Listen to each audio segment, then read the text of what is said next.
Here's something to think about. If you had one dying wish, what would it be? Steve Hartman met a man who knew exactly what he wanted. And here's tonight's On the Road. 49-year-old John Raines is living on borrowed time.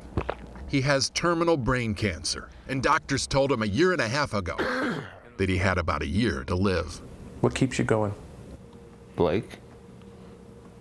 He was 5 months premature when he was born. They didn't know if he was going to even breathe. He's been special his whole life. John's only son, Blake, goes to Billings West High School in Billings, Montana. He's a senior, which is why John wanted to make it to May, at least. So I can see my kid graduate. What parent doesn't want to see it? That's a huge milestone in a kid's life.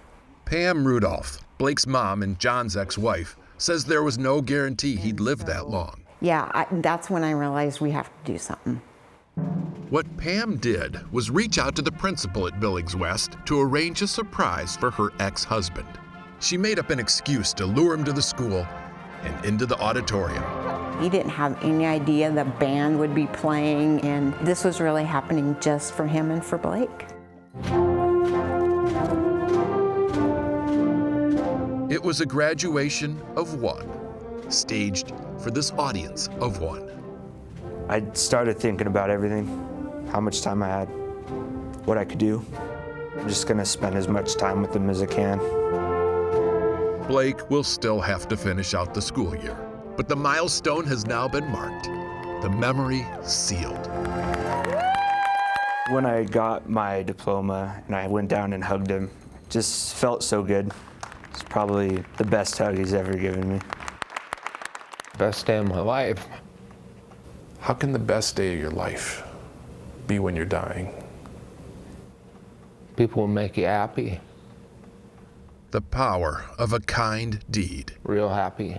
can overcome even the worst of fates. My ex-wife coming through like that. And John says that's the lesson in this moment, that we're all terminal. We just need to treat each other like we know it. Steve Hartman, On the Road, in Billings, Montana.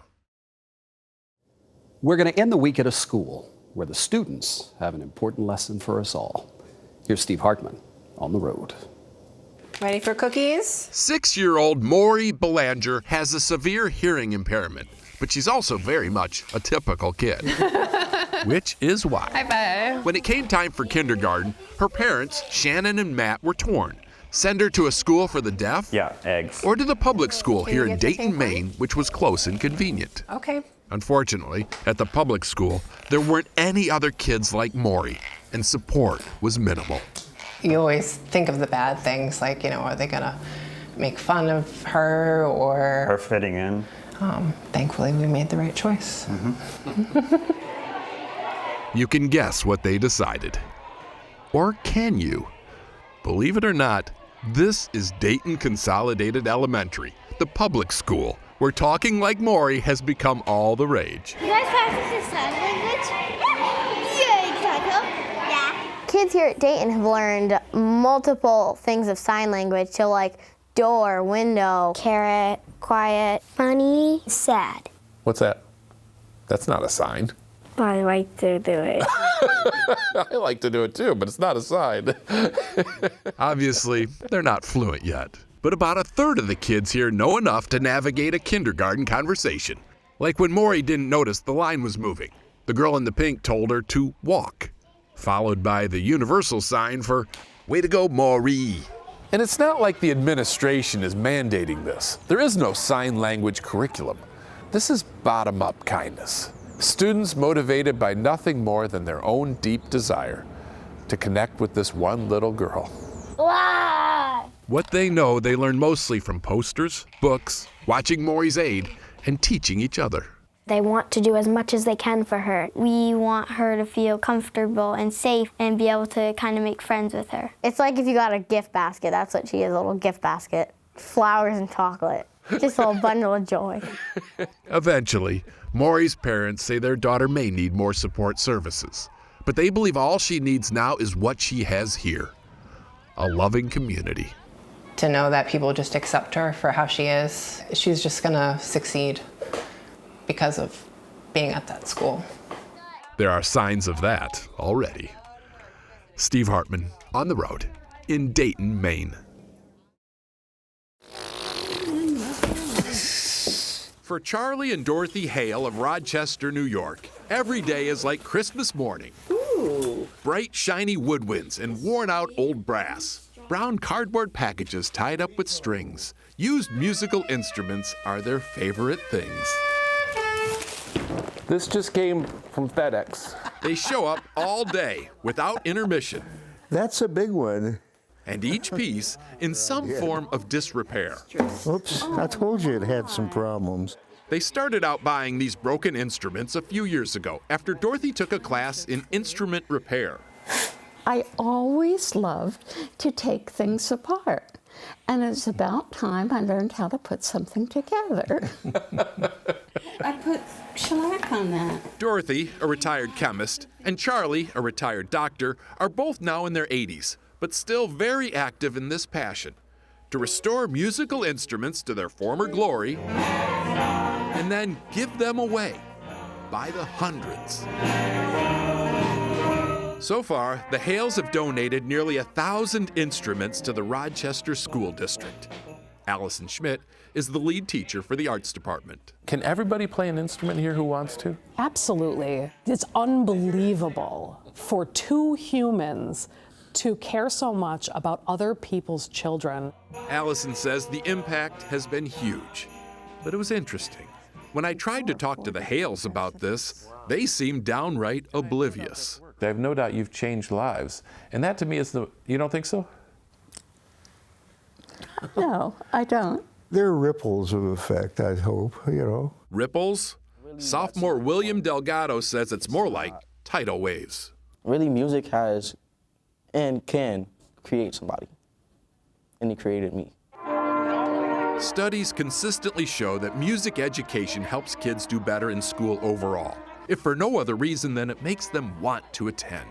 I wish you could be there every time I get to hand an instrument to a student and their eyes light up. Fortunately, the Hales are now starting to understand. If I could thank you every single day of my life, I would. As we go into the holidays, it's good to remember that there is no greater gift than simply telling someone just how important they really are. Steve Hartman on the road in Rochester, New York. Finally tonight, Harvard Law School is considered to be one of the most prestigious academic institutions in the world. CBS's Steve Hartman introduces us to one of its newest graduates on the road. No one has ever attended Harvard Law School for its sparkling glass doors or smudge-free countertops.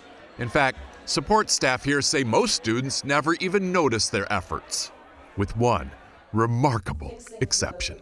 He says, I just want to give you a hug and, say hi to you. They say one day, this one student started thanking all of them.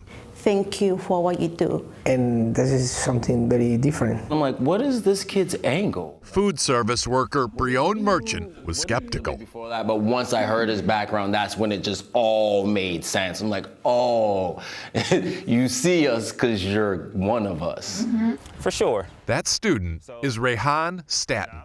Before coming to Harvard Law, he worked in sanitation. My job was to refurbish the dumpsters. I've heard people literally point to me and point to my coworker and say, like, don't be like them. I think it just reminds me to stay humble and just remember I wasn't always standing here. Today, Rehan has not only maintained his humility, he has multiplied it. Earlier this year, Rehan started a nonprofit called the Reciprocity Effect. Its mission? To guarantee that from now on and forever, the support staff here at Harvard Law would not only be seen, they would be celebrated. This was the first support staff awards banquet, honoring in Oscar-like fashion the custodians and cafeteria workers and everyone else who makes this place possible. The feeling of knowing that you are appreciated will always go a long way, especially for those who don't know that. I think that's what makes what Rahan did so special, is because you didn't even realize how unseen you were until you were seen. And then all of a sudden you're like, oh, this is kind of nice. Rahan Staten. In the coming days, a lot of graduates will stand high on a stage, a great vantage point, to finally see all the people who lifted them there. You did it! Steve Hartman, On the Road, in Cambridge, Massachusetts. Finally tonight, CBS's Steve Hartman goes on the road to a class getting straight A's in imagination.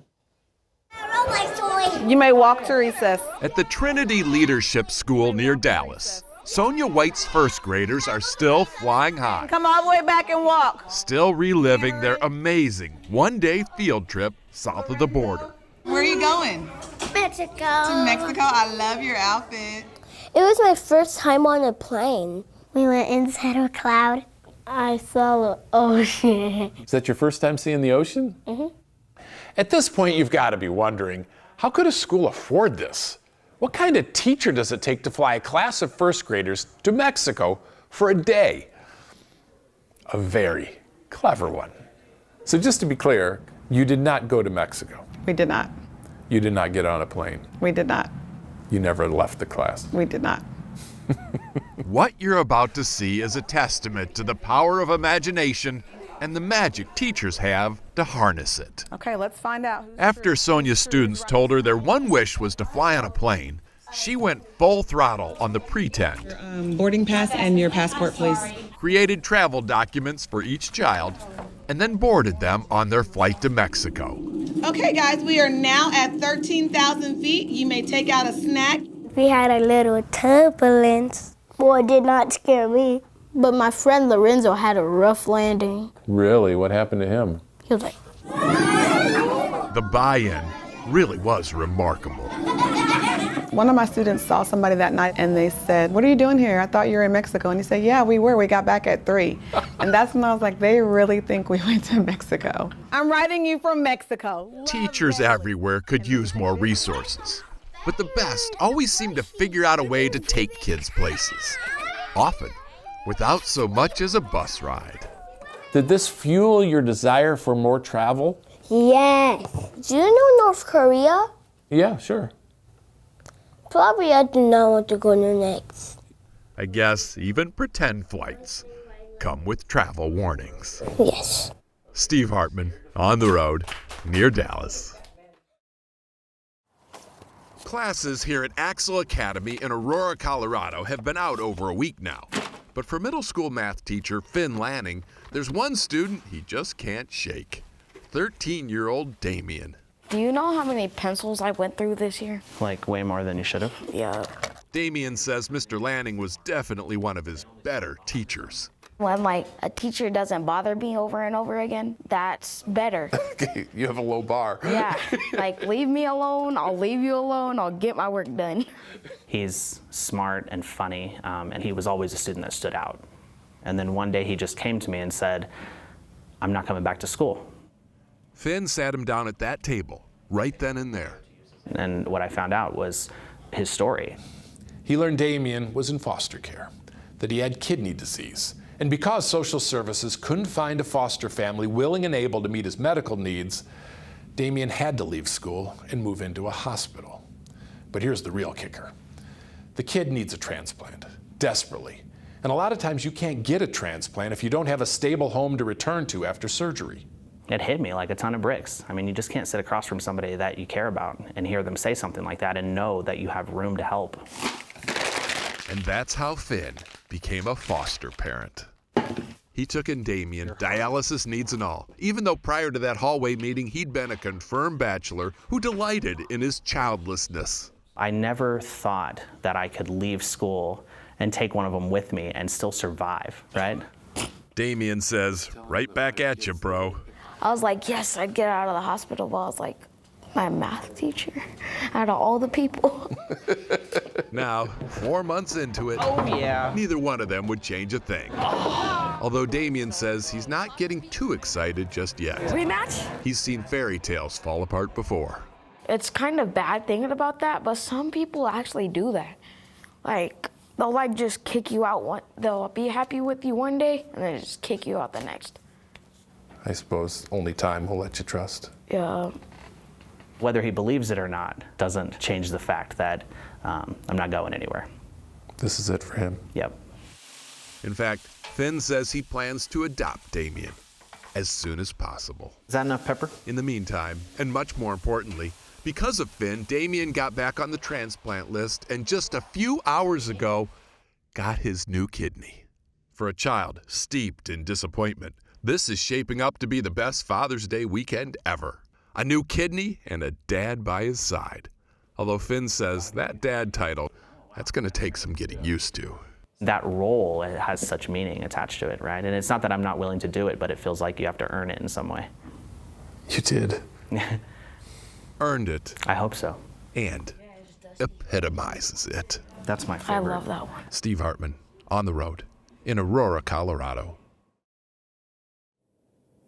We end the week with a ride on a school bus. Destination, happiness. Here's Steve Hartman on the road. No matter what side of the bed she wakes up on, Jacksonville, Florida school bus driver Arletha Sherman knows her day will always get better.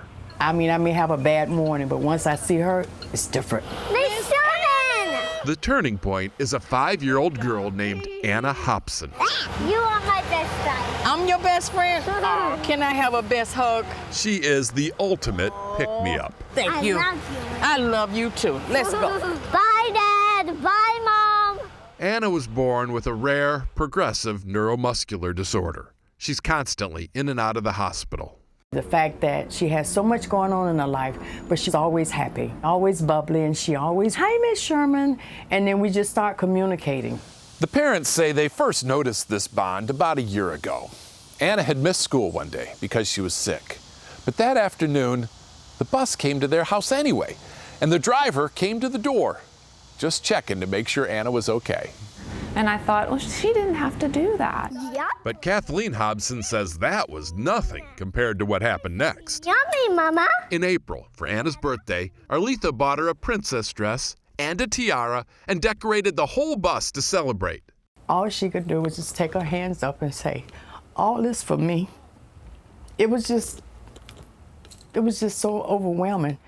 Then, just recently, Arletha bestowed on Anna one of the greatest honors a little girl can receive. She invited her to be the flower girl at her wedding. For Anna's mom, this act of kindness was almost too much to bear. I want her to have as many experiences as she can. So, I'm sorry. Kathleen went on to say that she always hoped to see her daughter in a wedding. So this night, this sight especially, Anna dancing with her dad, it was such a gift. Any bus driver can take a kid from here to there, but only a special few can deliver a dream come true. Steve Hartman, on the road in Jacksonville, Florida. You can see why someone might hate being a school bus driver. The early hours, when the weather sours, the abundance of responsibility combined with the absence of eyes in the back of your head. Y'all have a good day. Nevertheless, as we first reported last May, Curtis Jenkins loves delivering these little ones to Lake Highlands Elementary in Dallas, Texas. Yes. Emily Grunninger is the principal. He goes way beyond the outlined responsibilities and duties of a bus driver. I mean, that bus is like a family. These are my children. These are my community. I love them all. To establish community, what's your job, man? He starts by giving everyone responsibility. This is one of the police officers. It's an elaborate flowchart. She's the administrative assistant to the president. Administrative assistant to the president. Yeah. Everyone working together to build a yellow bus utopia. And we're gonna care about each other and we're gonna love everybody, right? I put time, effort, love, care, understanding each and every one of those kids. Omar. To show his love and understanding, hey, Chief. Curtis gives presents throughout the year. You say you like baseball. Each gift personally selected with that child in mind. He gave this girl a t-shirt. Her first book. With a picture from a book she made. I'm hoping this t-shirt inspires her to keep on writing books. Over the years, he has bought these kids bikes, backpacks, handed out cards on birthdays, and even turkeys at Thanksgiving. He has spent thousands out of his own pocket. And yet, if you ask the kids what they like most about Curtis, the gifts don't even come up. He helps anyone in need. Ethan Engel is a 6th grader. It means a lot to you. Yeah. He says the bus ride is often the best part of his day. My mom got divorced when I was only 4. See you tomorrow. He's the father that I always wanted. In some ways, I wish my dad could have been like that. We make the mistake sometimes of thinking certain jobs are more important than others. I know. But Curtis Jenkins made his job important, and in doing so, even created his own salary. That's the paycheck right there. If I can get that, you can keep the money. He sought no reward, but after our story first aired, the kindness came back to him nonetheless. When an anonymous viewer reached out to School Superintendent Jeannie Stone with a little thank you gift for Curtis. You're gonna be driving this brand new car! In addition to the car, she also gave him a promotion. Curtis now teaches others how to have better student relationships. For this old bus driver, 2019 sure proved to be quite a ride. Steve Hartman, on the road in Dallas. Finally tonight, the journey through junior high school can be a long one for some students. CBS's Steve Hartman has a story of one teenager who truly went the distance on the road. Under St. Louis's other arch lies Harris Stowe State University, historically black university, where last month, school president LaTanya Collins Smith awarded a full ride, 4-year scholarship to a boy she just met and knew virtually nothing about. That kid, that day, it was something that resonated with my spirit. 14-year-old Xavier Jones had started the day on a mission.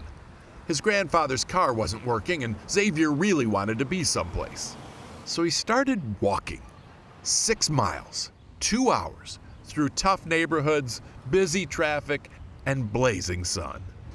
At one point, he got so thirsty, he begged someone for $1 to buy something to drink. Thought about turning back, but pressed on. All just so he could walk another 30 feet and collect his 8th grade diploma. If you really want to get something, then you have to work hard for it. He wanted to be present. Speaks volumes, Steve. Half the battle is showing up. So, on the spot, Colin Smith, who just happened to be in the auditorium that day, awarded Xavier a scholarship. Xavier was thrilled, albeit for the wrong reason. He thought that a full ride meant he would get a ride to college, like that he wouldn't have to walk here again. Fortunately, he's got 4 years of high school to process what it all means. With the whole engineering piece that you want to do. Until then, he plans to keep up his grades, which were already excellent, and keep stoking that fire in his belly. Okay. It basically comes from who I am and the kind of person that I want to be. Which is the same kind of person LaTanya Collins Smith wants in her school. You know, oftentimes at colleges, we spend a lot of time on standardized test scores because that's who you are, right? It's not true. Sometimes who you are is better measured by how far you've come. Steve Hartman, on the road in St. Louis. CBS's Steve Hartman goes on the road to an elementary school in Maine where the biggest trend isn't on the students' phones, it's in their closets. Most 8-year-old boys don't get dressed to the nines. To them, suits are for bathing, and formal is a 4-letter word. But James Ramage of Chelsea, Maine loves to dress for 3rd grade success. He started a couple years ago, and at first, the other kids didn't know what to think. Every time I saw him, I was just like, okay. And I'm like, why is he dressing up? James knew he stood out. Did you just decide one day, I don't care what other people are wearing? I don't need to look like them anymore. I can be who I want to be. In any school, a decision like that can go a few different ways. You can be accepted for who you are, ostracized for who you aren't, or, in very rare circumstances, you can become a trendsetter. It just kind of started. Then more people started to do it. Because it looked fun, and now people absolutely love it. Today, once a week, Chelsea Elementary kids put on their finest for Dapper Wednesday. It's not a dress code. It's not because some adult said so. It's because the children chose so. Nice dresses. Teacher Dean Paquette was an early adopter and now an avid advocate. Holy cow. Stop, look at this. You look awesome. Being dressed up, kids are different. It is. I think it's a self-esteem thing, and then it carries with them all the way through the day. All right. The kids agree. Told me they love how it feels. I'm a little itchy, but it's fine. Figuratively speaking. It feels like I'm not a kid anymore. It made me feel like I was ready for the day. It feels like I'm like a president. When James started all this, he had no idea the impact. What's it like to be a trendsetter? It just feels so nice. But he doesn't think every kid should wear suits. Just whatever suits them. Just wear what they want to wear. Self-confidence. Always a good look. Steve Hartman, on the road in Chelsea, Maine. Tonight, CBS's Steve Hartman goes on the road with a college basketball coach who gave a big assist to a young cancer patient. You can't hear him over the crowd, and that may be a good thing, as Auburn University coach Bruce Pearl sneers and snarls his way through yet another basketball game. You see him on the court being tough and stuff to all the players, but there's a whole totally different side of Bruce outside of basketball, which is a nice, loving, and caring person. Auburn freshman Sam Cunningham's unique perspective comes from his greatest struggle. When he was 12, Sam was diagnosed with leukemia, and not long after, someone asked Coach Pearl to record a video for him. You're gonna beat this, son. Cancer?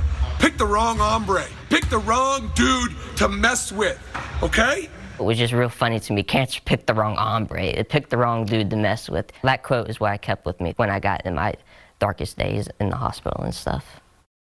Through all his complications. You're gonna beat this, son. Through his relapse. Pick the wrong hombre. Through the days that felt like they would be his last. Pick the wrong dude to mess with. Sam kept watching that video over and over. Okay? Eventually, Coach Pearl delivered the same lines in person. Pick the wrong dude. And they became friends. And then one day, Bruce gave him another, even more inspiring message. Tell you what, you're gonna get better. You're gonna come to Auburn, and you're gonna be my assistant. And he takes me at my word. He believed it. He did. And he is. Today, he is the team manager, and so happy to be here. In fact, Sam says Coach Pearl's encouragement may have saved his life. That truly healed me. I didn't think I would really get to this point from all the complications I had, so that was pretty amazing. I'm just a miracle to be here right now. This month, college coaches across the country will be praying for a national championship. But here at Auburn, this coach will be asking for something far more consequential. In my prayers, it's, God, don't let this thing relapse. Take me. Let Sam live. Basketball seasons come and go, but great coaching lasts forever. Steve Hartman, on the road in Auburn, Alabama. CBS's Steve Hartman heads to New England for a real-life Queen's Gambit on the road. The students at Weatherby Elementary in Hampton, Maine seem peaceful enough, but start a war on this turf. And these rookies, with their night moves, become a royal pawn in the chess to anyone who dares try to dethrone their king. Which is how they became the new Maine State Chess Champions. It was so, exciting. Everybody was cheering. Just feels like you could fly. A special, 1 in a million. In fact, the only thing more unlikely than their success is where they found it. Here, in the broom closet. School custodian David Bishop used to play chess as a kid. So when, years later, he found himself cleaning the hall outside the Weatherby Chess Club, he says he felt drawn, like he had to be part of it. And at the time, I didn't really have any thought of how to teach. I'd never done that before. I didn't really think he had a good background for doing it, but he obviously does. His name's Mr. Bishop, which is pretty cool. He took over, And here we are. 5-minute game. Where they are is a community of intensely focused little minds who play like a real kingdom is at stake. What happens is, yes, there's an attack here. And although no one here is a master, The king's coming out way too early. Mr. Bishop has convinced every last one of them that they have the potential. What I tell them is, if you love it, you're going to be better than the top player we have. They say, no, that can't be. Yes, if you love it, you'll never give up, and you're going to get better and better as the months and years go by. Sometimes we make the mistake of thinking our job descriptions are a box, confining who we are and what we do. But David Bishop sees it differently. He says when they told him to make this school shine, they never said how. I found my purpose. Steve Hartman, On the Road. It's a lesson learned. Near Bangor, Maine. CBS's Steve Hartman finds that sometimes the best lessons happen on the bus ride home from school. Here's this week's On the Road. It was end of day for students at Carter Middle School in Warren, Michigan. But for those on bus 46 that April afternoon, it was the beginning of an unforgettable ordeal. And all of a sudden, the brakes get slammed. We all were just terrified and shocked. And that's when I looked up and saw him. 7th grader Dylan Reeves had grabbed the steering wheel. Soon after, police called the boy's father and stepmother, Steve and Iretta. Are you the parent of Dylan Reeves? And I said, yes. And I go, what do you do? And he goes, no, this is a good phone call. Your son's a hero. He stopped the bus. Stopped the bus? What? What?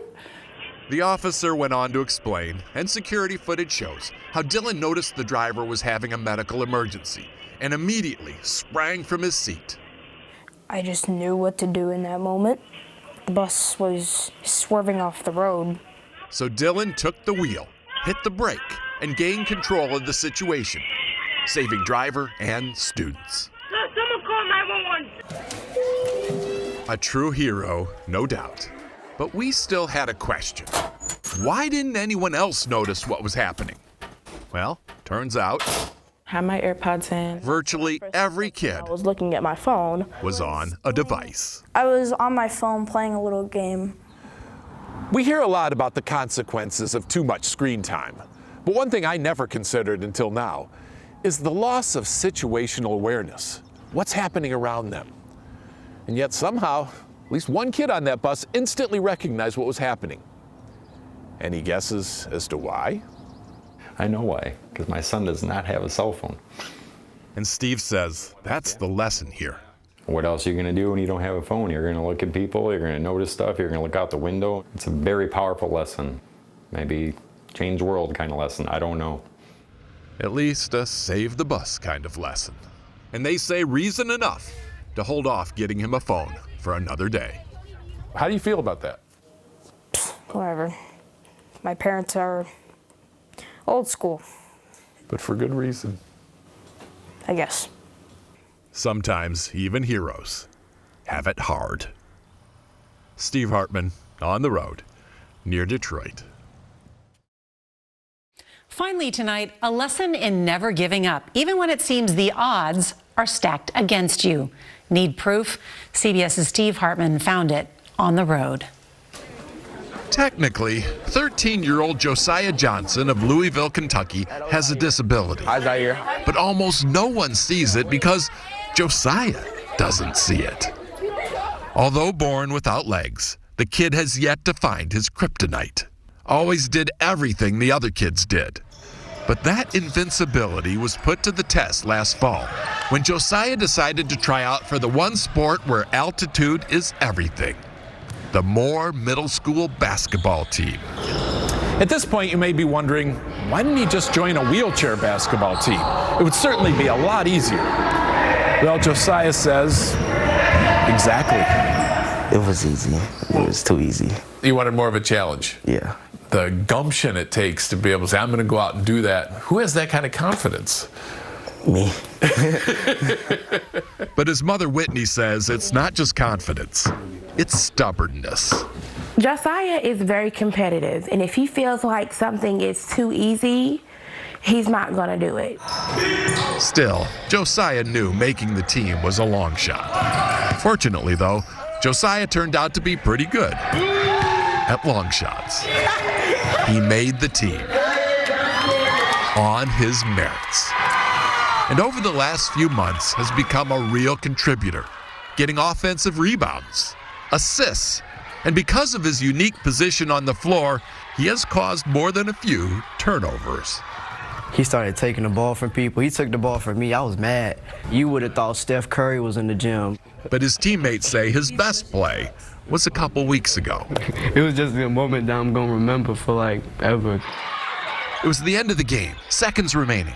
Josiah shoots from three, and again, his disability disappeared. What do you want people to take away from this? To do something that they thought they couldn't do. Josiah Johnson, inspiration and proof that all you need to stand above is confidence. Steve Hartman, on the road in Louisville, Kentucky. There's a tiny island off the New England coast where one can find solitude. But what about gratitude? Steve Hartman is on the road. This is hardly Alcatraz, but for a kid on Cuttyhunk Island in Massachusetts, going to school here can sometimes feel like solitary. 13-year-old Gwen Lynch is the only student in a one-room schoolhouse. It's just her and her teacher, Miss Carvalho. One nation. You won't find a smaller school anywhere in these United States. Justice for all. Happy Wednesday. Gwen has lived on the island her entire life. There were other kids, including her older brother, but everyone else is gone, leaving Gwen to make the most of her solo situation. We've done plays. How could you do a play? A lot of different parts. You played all the parts? Oh, yeah. Did everybody in town come? Yeah. So it's pretty empty in there. Yeah. There was like 12. That's it? Yeah. 12. That's the year-round population of Cuttyhunk. The place is mostly a summer vacation destination now, although this week the census swelled tenfold. Friends and family flocking to witness Cuttyhunk Elementary's last graduation ever. After today, the school built in 1873 to teach fishermen kids will close due to zero enrollment. But that little school went out big. They got comedian and actress Jenny Slate to do the commencement address. I somehow thought that you would be out here churning butter wearing a pinafore and a hoop skirt. Next fall, Gwen will go to a boarding high school on the mainland. I'm so excited. Even though it's a smaller school, I still... Wait, no, it's not. What do you mean it's a smaller school? Compared to other high schools. But still, that's going to be a huge change. Yeah. How are you going to deal with that? I'm going to love it. But really just to see like other people besides my mother and father, like every single day of my life. She is ready to soar. These are the boars she's referencing. Dwayne and Lexi say their daughter has been asking to leave this island since she was 8. Although as far as they're concerned, Gwen had an idyllic childhood, and they're confident someday she'll appreciate it. I don't know. I mean, I didn't thank my mother for anything until I was probably 25, but I thank her all the time now. Maybe it'll be in the speech today. Here's to hoping. But from our interview, I don't think she's ready.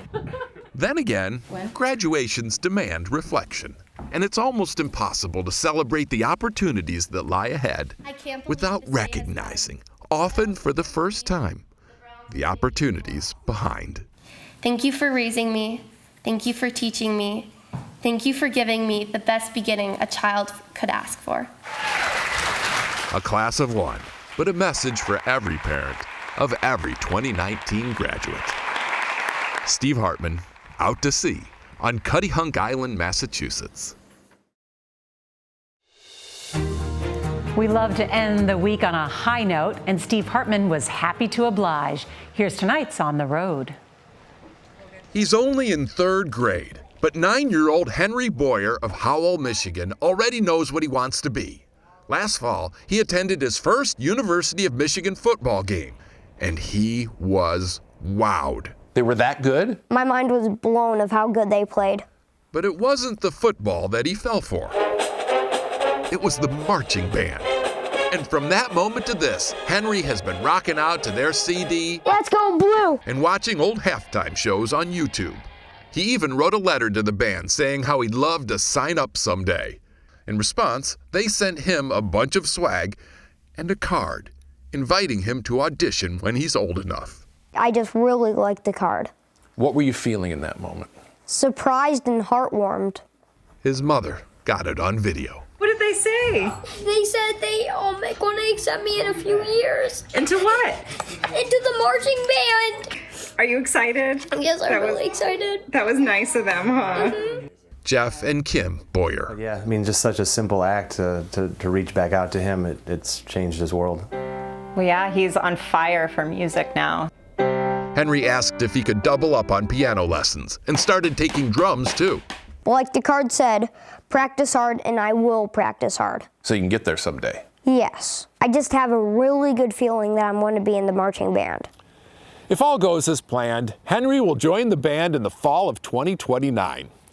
But we thought, and the school agreed, that's an awfully long time to wait for a dream to come true. So we set up a little surprise right behind this door. No way. Henry, this is your Michigan marching band. No way.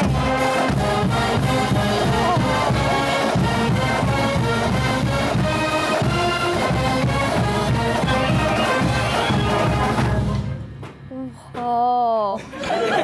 We're so excited to have you here with us, Henry. I can't believe I'm here. The Michigan Marching Band wrote out a single note, and just look at the symphony that followed. You got it. A masterpiece of kindness and inspiration that struck a major chord in this young man's life. So now, hopefully, no matter where his music takes him, Henry will always follow the lead of this marching band and play it forward. Nice job. Steve Hartman, On the Road. You guys have the best music ever. In Ann Arbor, Michigan. I can't wait to join. Oh, yeah. It'll come soon. There are few things in this world more powerful than a child with a dream. And in this week's On the Road, CBS's Steve Hartman shows us how a group of Minnesota school kids used their dream to help their fellow classmates. At Glen Lake Elementary in Hopkins, Minnesota, recess is a mixed blessing. On the one hand, there's so much to do. But on the other hand, not everyone can do it. It just didn't seem fair that some kids were just left out. And it's really sad to see other kids go through that. They didn't look happy, and recess is about having fun. Glen Lake has a lot of students with physical disabilities, but no wheelchair merry-go-round, swings, or any adaptive playground equipment whatsoever. Come on in. Which really bothered the kids in Betsy Julian's 5th grade class, to the point where one day they asked her, why can't we just buy the equipment ourselves? I said, do you know how much that costs? Yeah. It costs a lot of money. $300,000. $300,000 by her estimation. But the kids were undeterred. They started collecting spare change, then held a bake sale, printed flyers, and went door to door. Then they began cold calling businesses and even got restaurants to donate a portion of their profits. This went on for months, until last week, when they hit their goal. We were all very happy on the inside and on the outside. The smile on my face, I could say, was an ear-to-ear smile. I was just really happy that we made it. Reese Riley says they worked so hard. It was overwhelming to finally know a more inclusive playground would be coming. You're a good kid. Thanks. And as for the kids who'll benefit, they seem to appreciate the effort almost more than the result. First time I set foot on this playground, I'm probably gonna start crying. From seeing the effort that all the school has made. Mrs. Julian couldn't agree more. My future as an adult is bright, knowing that this generation of students, of change makers, see something that needs fixing and they go for it head first. The whole thing. Head first and dive deep. What's our next step? After raising the $300,000, Mrs. Julian's class set a new goal, to the ceiling and beyond. They now hope to buy adaptive playground equipment for other schools in the district, turning loneliness and isolation into child's play. There we go. Steve Hartman, on the road in Hopkins, Minnesota. We end the week with a teachable moment from Steve Hartman on the road. A good teacher will do almost anything for a student. All right, so we're good so far. But few have gone so far as Donna Hoagland, teacher at Marsh Point Elementary in Palm Beach Gardens, Florida. Not two tooths. It all started when Donna noticed a change in one of her fourth graders, Troy Volk. And it did affect his morning behavior. You know, he was just shut down at times. She suspected there was a reason. She suspected there was something going on. So she asked me if anything had changed at home. This is Troy's mother, Anahita. She told Donna the truth, that for the past year she's been in stage 5 kidney failure. You okay, babe? Pain. She has this severe pain almost daily. And because she has a rare blood type, the odds of finding a kidney donor are slim. When my parents told me about the kidney failing stuff, I was getting a little down. What was your worst fear? My mom not getting a kidney ever. As you can see, Troy has tried to keep a brave front. Fortunately, he found a friend in Donna. I really just hate it. No, buddy. She's been there for him, every step of the way. To think what he must go through, seeing his mom being sick all the time, that's not fair. And you felt like you could fix that? I can. Turns out Donna has the same rare blood type. So, unbeknownst to Troy's family, she spent months researching how to become a kidney donor, and then called up Anahita for the best parent-teacher conference of all time. I'm like, what are you talking about? She turns around and she's like, we're a match. How do you say thank you? You can't. You really can't. The transplant happened over Christmas break, and today everyone is doing well. Donor, recipient, and the boy they both cherish. The one thing I love about my mom's kidney transplant What's that? is that we all get a gift, the same gift. It's not a gift that can be wrapped in a present. It's like a miracle. A perfect match is a miracle. Of course, the other miracle is Donna and teachers like her. What's up? Who love our children as their own. Cheers for Mommy's new kidney. No, they don't all give up their kidneys, but make no mistake, teachers save us parents every day.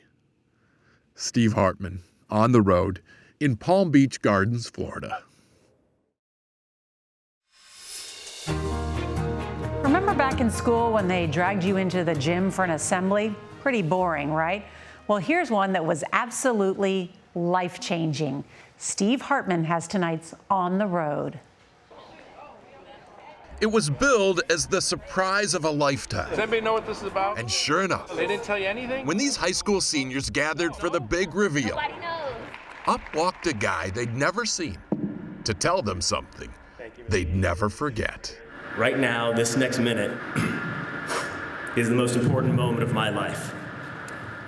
Pete Cadens is a wealthy businessman. He grew up here in Toledo, Ohio, and he says the time has come to give back. I think that Toledo could be one of the most equitable middle market communities in this country. And so if you want to make a big difference, you go to the epicenter of inequity. Scott High School has some of the most disadvantaged students in the state, but the school is still rich with dreams. Kids like senior Chris Rowland, who would love to go to college, but can't afford it, especially now.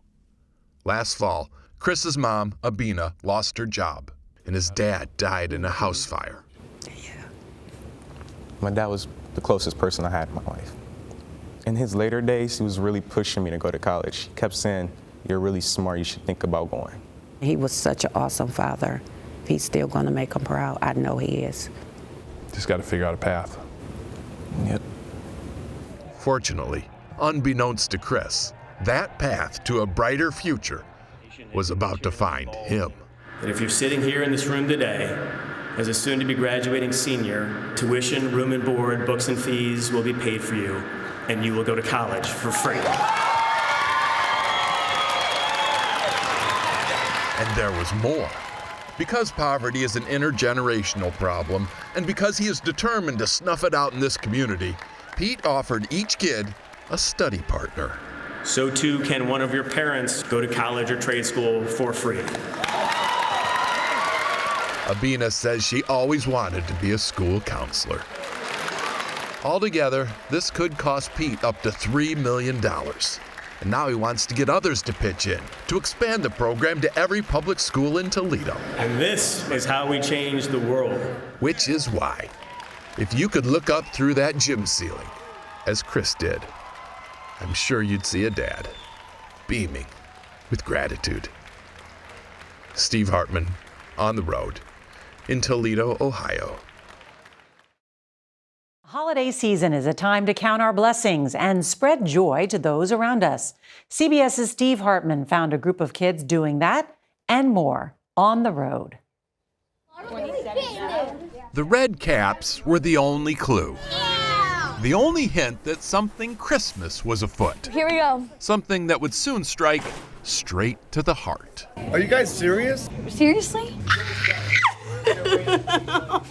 The kids responsible for these moments of overwhelming joy are all students and former students of Derek Brown. Also, lights, please. A Phoenix elementary teacher who uses our on-the-road stories to teach kindness and character. A perennial favorite, Merry Christmas. Secret Santa. That wealthy businessman who every year gives out hundreds of $100 bills to random strangers. It's impossible. This is impossible. It is possible. It's true. Watching Secret Santa do his thing Crazy. made a huge impression on the kids. I was like shocked because, well, who does that?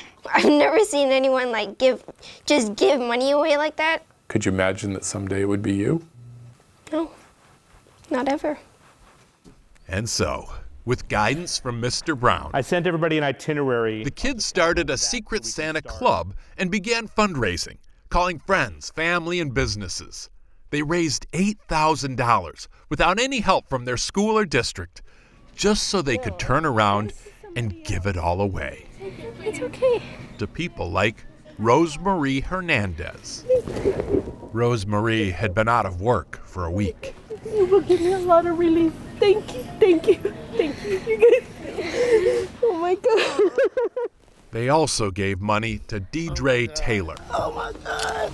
Deidre had just gotten diagnosed with cancer and was down to her last $20. You guys are amazing. Gracias. The children spent the day changing dozens of lives.